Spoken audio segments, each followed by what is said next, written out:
Nesse trecho final de Daniel capítulo 3, é o início de um decreto real emitido pelo rei Nabucodonosor após o milagre da fornalha. O rei declara que se sente compelido a fazer conhecer os milagres e prodígios que o Deus Altíssimo operou. O decreto culmina em um louvor a Deus, reconhecendo a grandeza dos seus feitos e confessando que seu reinado é eterno e sua dominação perdura para sempre. Vamos à leitura. Daniel capítulo 3, dos versículos 98 ao 100. Do rei Nabucodonosor a todos os povos, nações e pessoas de todas as línguas que habitam a terra, felicidade e prosperidade. Pareceu-me bom fazer-vos conhecer os milagres e prodígios que o Deus Altíssimo operou em mim. Oh, como são grandes seus milagres e como são poderosos seus prodígios. Seu reinado é um reinado eterno e sua dominação perdura de geração em geração. No capítulo 4 de Daniel, o rei Nabucodonosor narra o sonho de uma grande árvore que nutria o mundo, mas que foi subitamente cortada por ordem de um anjo vigilante. Daniel interpreta a árvore como sendo o próprio Nabucodonosor, cuja arrogância seria punida por Deus. Ele seria humilhado, vivendo como um animal por 7 tempos, até que reconhecesse que o Altíssimo domina sobre a realeza humana. O julgamento se cumpre quando o rei se exalta.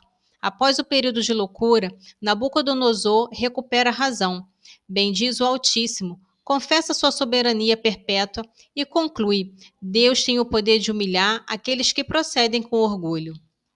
Daniel capítulo 4. Eu, Nabucodonosor, vivia tranquilo em minha casa e próspero em meu palácio.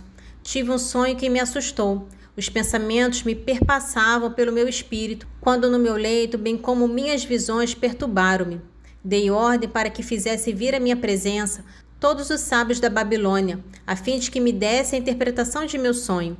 Então acudiram os magos, os mágicos, os caldeus e os astrólogos, às quais contei esse sonho, sem que eles, todavia, pudessem indicar-me o sentido. Finalmente apresentou-se diante de mim Daniel, cognominado Baltazar, segundo o nome de meu Deus, e em quem reside o espírito dos deuses santos. Narrei-lhe o sonho. Baltazar disse-lhe, chefe dos magos: sei que reside em ti o espírito dos deuses santos, e que nenhum mistério te confunde. Dize-me então as visões que tive em sonho, dai-me a explicação. Tais eram as visões do meu espírito, quando no meu leito eu via no meio da região uma árvore de alto porte. Essa árvore cresceu, era vigorosa. O cimo tocava o céu, era avistada até nos confins da terra. Sua folhagem era bela e seus abundantes frutos forneciam a todos o que comer. À sua sombra abrigava-se os animais terrestres. Nos seus ramos permaneciam os pássaros do céu e toda criatura tirava dela seu sustento. Nas visões de meu espírito, quando no meu leito vi também um santo vigilante que descia do céu e começou a gritar com voz possante: derrubai a árvore, desgalhai-a, fazei cair as folhas e dispersai seus frutos, que os animais fujam de debaixo dela, que os pássaros abandonem seus ramos. Entretanto, deixai permanecer na terra o tronco e as raízes, mas atados por correntes de ferro e de bronze, que seja molhado pelo orvalho do céu e tenha seu quinhão de erva com os animais terrestres, que se mude seu espírito, que em lugar de um espírito humano lhe seja dado o espírito animal, e 7 tempos passe sobre ele. Esta sentença é um decreto dos vigilantes. Esta resolução é uma ordem dos santos, a fim de que os vivos saibam que o Altíssimo domina sobre a realeza humana, e a confere a quem lhe apraz, e pode a ela elevar o mais abjeto dos mortais. Eis o sonho que tive, eu, o rei Nabucodonosor. Portanto, tu, Baltazar, dai-me a interpretação dele, porque nenhum dos sábios de meu reino foi capaz de fazê-lo. Tu o podes, porque em ti habita o espírito dos deuses santos. Então Daniel, cognominado Baltazar, permaneceu alguns instantes perdidos no tumulto de seus pensamentos, e o rei prosseguiu: Baltazar, este sonho e sua significação não deve perturbar-te. Meu senhor, replicou Daniel, posso o sonho ser para teus inimigos e sua significação para os teus adversários. A árvore que vistes crescer e tornar-se bela, cujo cimo tocava o céu e era avistada dos confins da terra, esta árvore de bela folhagem, de frutos abundantes, que a todos dava o que comer, sob a qual viviam os animais terrestres, e em cujos ramos abrigava-se os pássaros do céu. Esta árvore és tu, Senhor. que te tornastes grande e poderoso, cuja altura crescente atingiu os astros, cuja dominação estende-se até os confins da terra. Por outro lado, o rei viu um santo vigilante descer do céu e exclamar: derrubai a árvore, desgalhai-a, mas deixai na terra o tronco e as raízes, se bem que atadas por correntes de ferro e de bronze, no meio da erva do campo, que seja molhado pelo orvalho do céu e viva com os animais terrestres, até que 7 tempos hajam passado sobre ele. Eis o que isto significa. Trata-te aí, ó rei, de um decreto do Altíssimo, concernente ao rei meu senhor. Eles te expulsarão de entre os homens para te fazer habitar com os animais do campo. Pastarás ervas como os bois e serás molhado pelo orvalho do céu.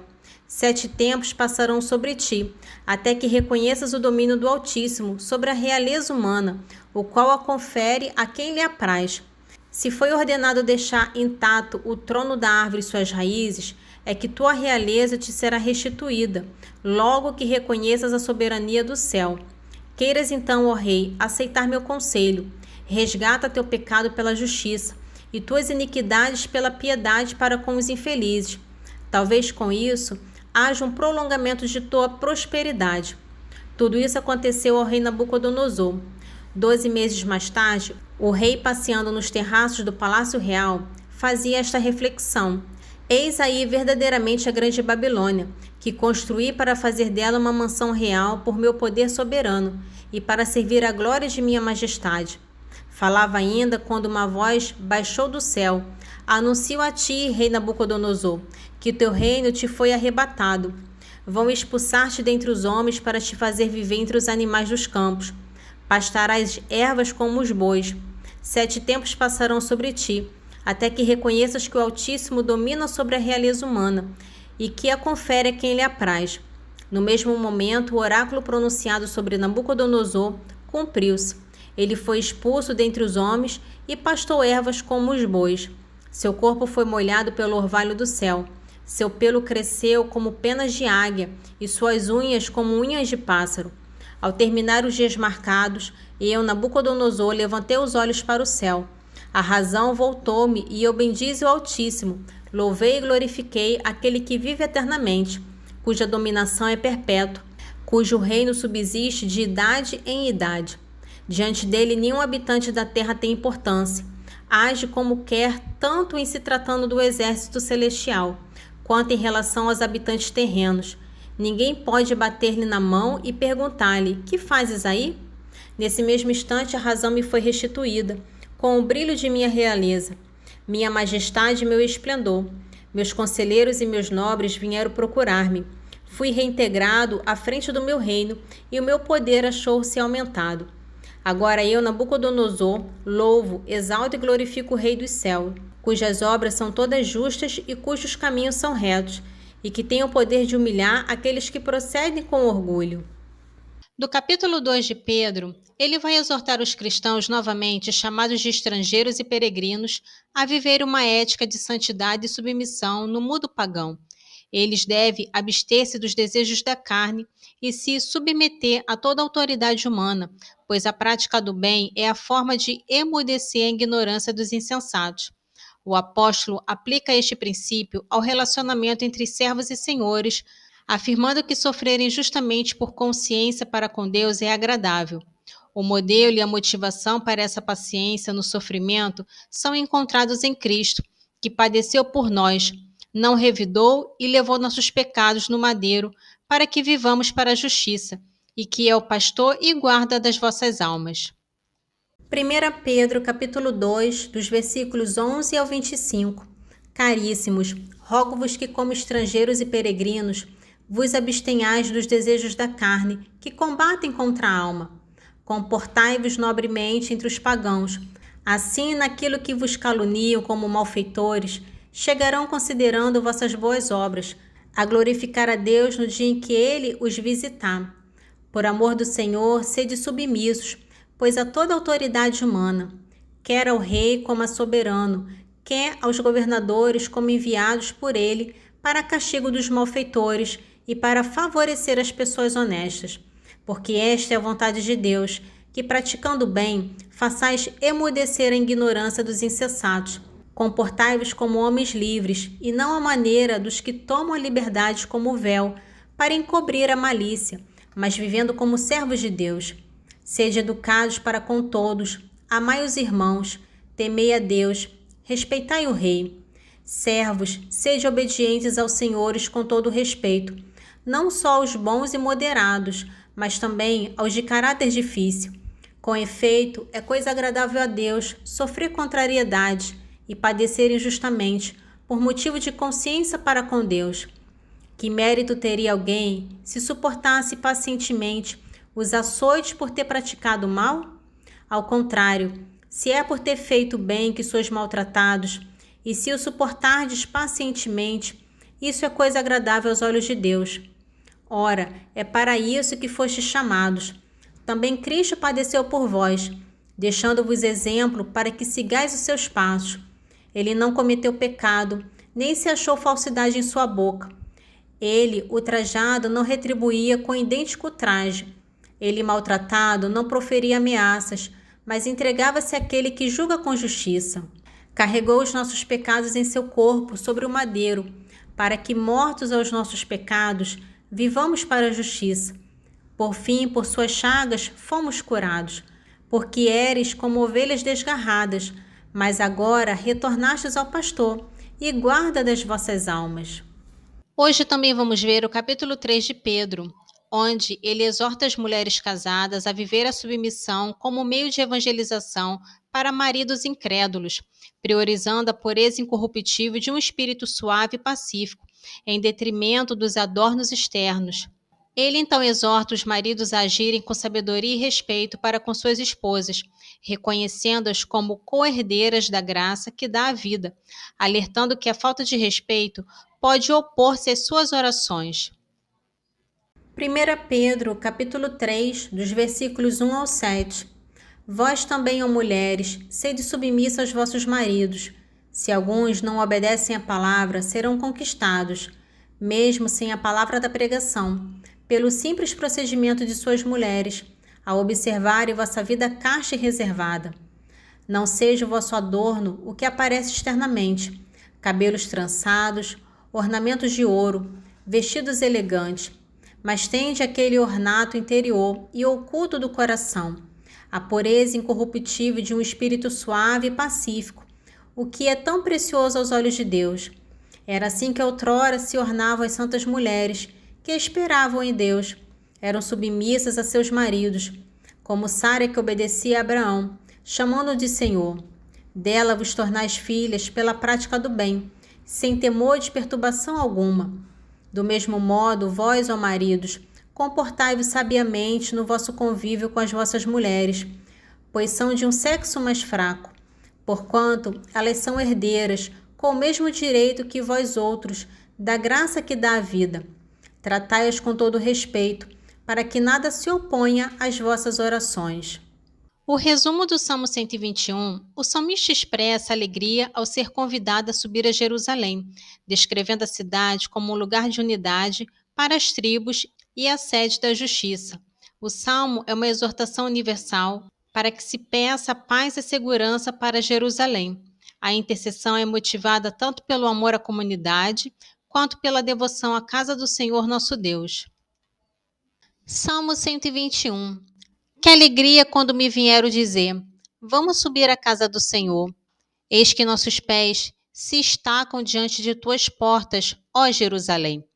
Jerusalém, cidade tão bem edificada, que forma um tão belo conjunto.